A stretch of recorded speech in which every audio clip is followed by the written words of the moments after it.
Well, good evening, all you van collectors. We have a Choro-Q van of the Honda Mobilio. Let's see, the box says 2001, so this would make it the first generation Mobilio. If you're unfamiliar with that car, it's a 7-passenger minivan, and this generation ran from 2001 to 2004. It actually was the most fuel economic minivan in its class, getting 49 and 40 miles per gallon, which is really high for something that holds 7 people and looks like a box. All right, so that's pretty impressive, I think. It has a 1.5 liter Honda engine, between 90 and 110 horsepower, depending on the tune.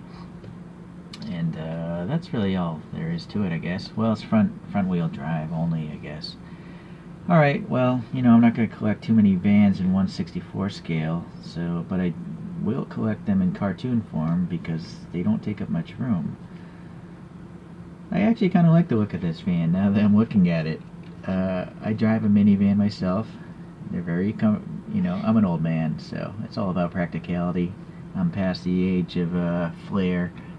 Frankly, if you want to look flairish, ride a superbike. Okay, well, we don't have any paint on the taillights, that's what I'm noticing there, but the front end looked pretty nice. Standard ChoroQ 5 spokes. I'm going to do a wheel swap. This is a silver metallic paint. Really tight, panel lines here. Even that fuel filler there. Going to the front, we got some texture in the grills, although no black paint, so I might have to add some later. Nice printing of the turn signals here. And this is probably the same dark plastic as this canopy here. The Honda badge is raised, so that's pretty good.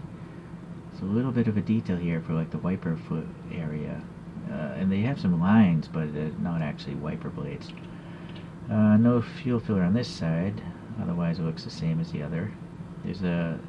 These rear doors slide like a minivan, so maybe that's, I don't know why that's there. I see it on the real photograph too. It can't be a handle because the handle's there. Maybe the window actually pops out, sideways a little bit, like there's a hinge or something and it pops out. Got the ribbing here on the roof. Unfortunately, there's some sort of scratch or something here. I don't know, it's just gunk. Ew, I'll have to polish that out. Brand new, but it's got some gunk on it.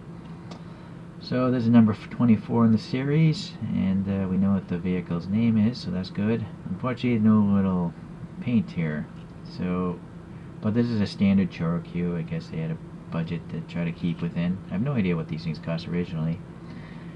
So yep, 20 years old, or almost there, 20 years old, and then the clear body and just painted. So I will take it apart for you guys just to show you what the inside looks like, and then I will come back with some wheels. I'm just gonna, I have a grab bag of wheels, so we'll see what kind of wheels I end up with in a moment. But there you go. You can see one piece of plastic can be painted so well that it looks like a vehicle.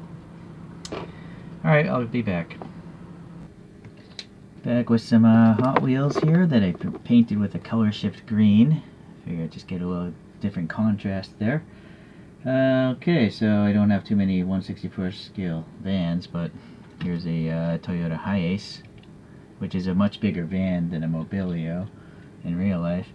I think maybe it could be close to a Town Ace. These are both by TLV. So from the front view, it doesn't look too out of place. It's just foreshortening the overall length is what makes it look like a cartoon. There you go. Alright, let's look at a couple other cartoon vans. So I have this Honda Step Wagon, and this has some other ChoroQ wheels on it. And then I have a Honda Odyssey. I think it's a 3rd generation Odyssey with some 3D printed wheels. And then I did this 1st generation Honda Odyssey with a different kind of color shift Hot Wheels.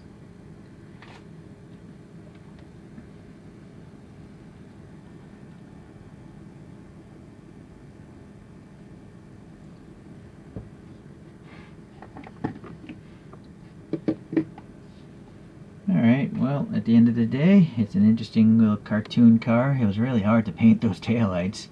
Took me like a good 15 minutes and they're still not looking very nice. So anyways, yeah, I will continue collecting any random ChoroQs if they come up at a decent price.